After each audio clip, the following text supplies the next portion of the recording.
The very, very first movie I made, I had no idea. I never went to film school. I'd sold a ton of movies, but I figured how hard it's going to be.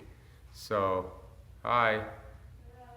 So, what happened is I had to get Martin Landau to do the movie, right? So I literally found out where he was. He was at a restaurant, and I knew where he'd be seated.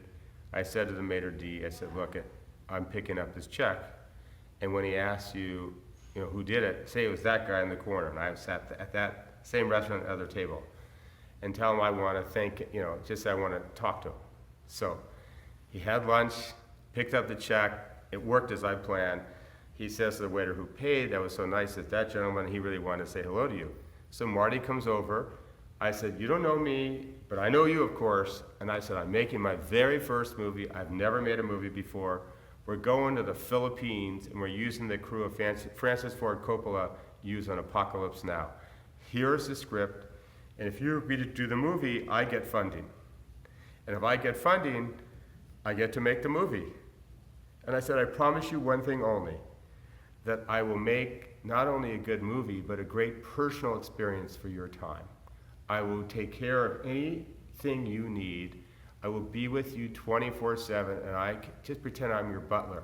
You can just call me Sir Brad Butler. And you just call me your butler. I will do anything for you, and you will have the best experience of your life. Wow. He said, okay, I'm in. He didn't read the script. I said, don't you want to read the script? He goes, no, I'm relying upon you. I'm trusting you. I said, okay, well, you have my trust, and it will be earned. And so he did the movie. We did the movie, and this is the funny part of the story. So the movie, I don't talk about it a lot because it was the first one, and you can't find it anywhere, so you could try, but you really can't. It was Nancy Allen, who at the time had a little bit of a following because she was in, what was the movie? It was that Orion movie. Oh, I'll think of it in a minute. But it was before Terminator. Was it that ghost thing? No. Some paranormal-y thing? No, it was like a long time ago. It was the one about Peter Weller, RoboCop. She was in RoboCop, okay. Right?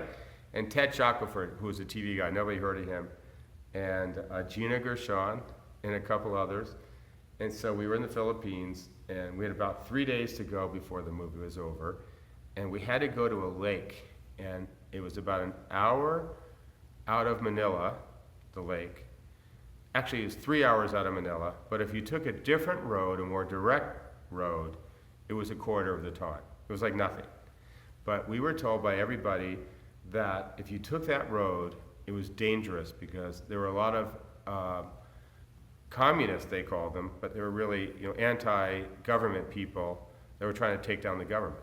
Okay, and they were in this area, and they were, they all had guns, and they were a renegade group, and they were kidnapping people, they were taking people hostage, they were ransoming people, whatever. So I said, Marty, okay, listen, if we take the road straight, okay, we'll be there in an hour. If we go around, it'll be 4 hours. Okay, I said, we're a film crew. What the hell are they going to do to us? I mean, everyone says how terrible they are, but we're a film crew. So here we are. It's like the Beverly Hillbillies. You remember that truck of the Beverly Hillbillies with Jed and everybody? Uncle, was it Clampett, whatever? So we had this Griffin electric truck and a Jeep. And Marty and I are in the front seat. I'm driving, and I'm following the caravan. No, we're first in the caravan. And Gina and the others were behind in the back seat. And it's beautiful. We're like in the jungles. It's really beautiful. So all of a sudden, I hear this cha-cha-cha-cha-cha-cha. And we stopped because these guys, it was a 2-lane road. They came out from the sides of the forest, cha-cha-cha-cha-cha, with these guns, these machine guns. And they all had their red bandanas. It was like out of a movie. They were like terrorists, right? It was like, oh shit, it's all gonna come down here. I'm gonna be shot and killed. I said, it wasn't worth the 3 hours of savings on this road. I look at Marty, I said, Marty, let's be cool. He goes, you be cool. Okay, you idiot, why did you take this road? Like they're all there. So, they're just shooting these guns and they're circling us, okay? There are like 50 of these guys and they had their bandanas and, they just looked like extras in a movie. Like I was hoping to use them in a future movie. So anyway, they circle, and then they recognize Marty. And then they all come around him and they go, Mission Impossible, Mission Impossible, Mission Impossible. And they shoot the guns off, and they gave us an escort. And the point of that story is they all had TV. They all had these crappy antennas where they could get in black and white the old Mission Impossible TV series. And they recognized Martin Landau, and they gave us an escort to the place. And that, to me, is the power of movies and TV around the world in places where you least expect it. Isn't that a great story?